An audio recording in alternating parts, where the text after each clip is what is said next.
It is logical to believe in the resurrection of Christ. In this video, we provide reasoning and evidence to establish the thesis mentioned above. 1. Thesis. It is logical to believe in the resurrection of Christ. A. There is historical evidence that points to the truth of the resurrection of Christ. See our video titled, Historical Evidence for the Resurrection of Jesus. B.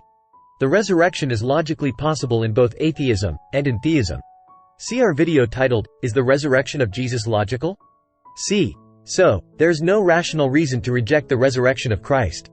D. Atheists believe in things that are much less probable than the resurrection of Christ, e.g., abiogenesis and naturalistic mega-evolution, both of which are logically and empirically impossible, as we have demonstrated in many videos. E. So, atheists have no rational grounds to reject the resurrection of Christ. Conclusion. The resurrection of Christ is completely rational. 2. Miracles, the resurrection of Jesus Christ. A. The primary reason to reject the resurrection is because of the atheist, religious belief that miracles are impossible. B. However, if God exists, miracles are possible. And, the resurrection is possible. C. It is a reasonable inference that God exists. Therefore, miracles are possible. D. The historical evidence, see below, supports the resurrection. E. The disciples paid with their lives for their repeated testimony that Jesus did rise from the dead. They had no motive to lie. No fame, fortune, women, or worldly success. Just beatings, imprisonment, and ultimate death. They had been skeptical, but were converted by the evidence for Jesus' resurrection. F. The disciples had empirical evidence for the resurrection of Jesus. They saw him, heard him, touched him, ate meals with him, after he came back from the dead, for a period of 40 days. Based on this empirical evidence, they testified that Jesus had come back from the dead, and they were willing to give their lives for this fact. G. These facts rule out alternative hypotheses, that the disciples were lying or that they were mistaken. Not hallucination. Many different followers saw Jesus, post-resurrection, heard him, touched him, spoke with him, ate meals with him, on many different occasions over 40 days. This rules out the hypothesis that Jesus was an individual hallucination. Not mistaken. All of the disciples, and many other followers, saw Jesus, post-resurrection, heard him, touched him, spoke with him, ate meals with him. This rules out the hypothesis that they were mistaken about Jesus being alive, after his crucifixion and resurrection. Not lying. Men will lie to avoid hardship, to avoid punishment, to avoid torture, to avoid death. Men will lie to gain fame, fortune, women. The disciples had none of these motives. Their testimony, that Jesus came back from the dead, brought them hardship, punishment, torture, and death. And their testimony did not bring them fame, or fortune, or women. They lost their possessions, their families, and their lives, for their testimony. So, the lives of the disciples stands as testimony to the truth of the death and resurrection of Jesus Christ. And, so does their verbal and written testimony, attested to by independent writers Matthew, Mark, Peter, Luke, John, Paul.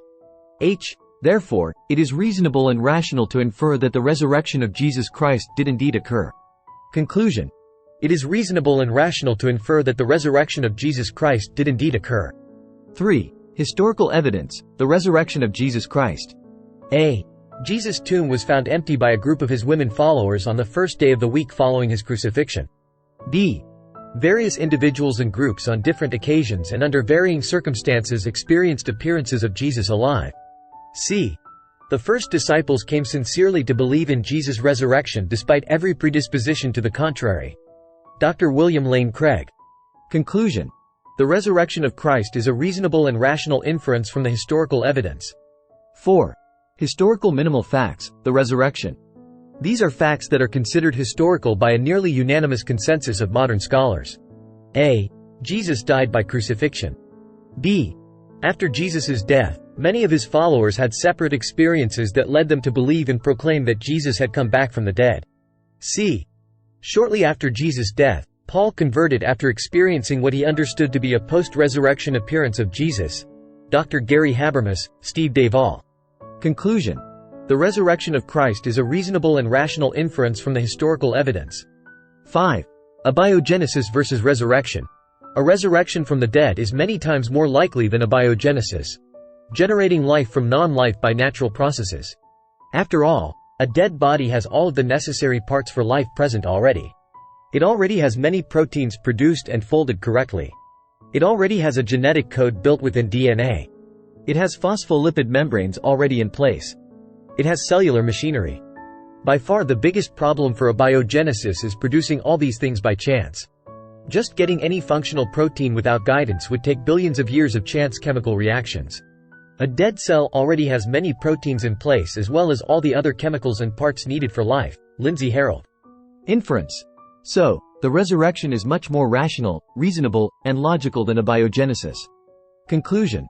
The resurrection of Christ is completely reasonable, logical, and rational. So, it is logical to believe in the resurrection of Christ. Thanks to Dr. William Lane Craig, Dr. Gary Habermas, Lindsay Harold, Steve Duvall for excerpts above. Thanks for watching. Please like, share, and subscribe.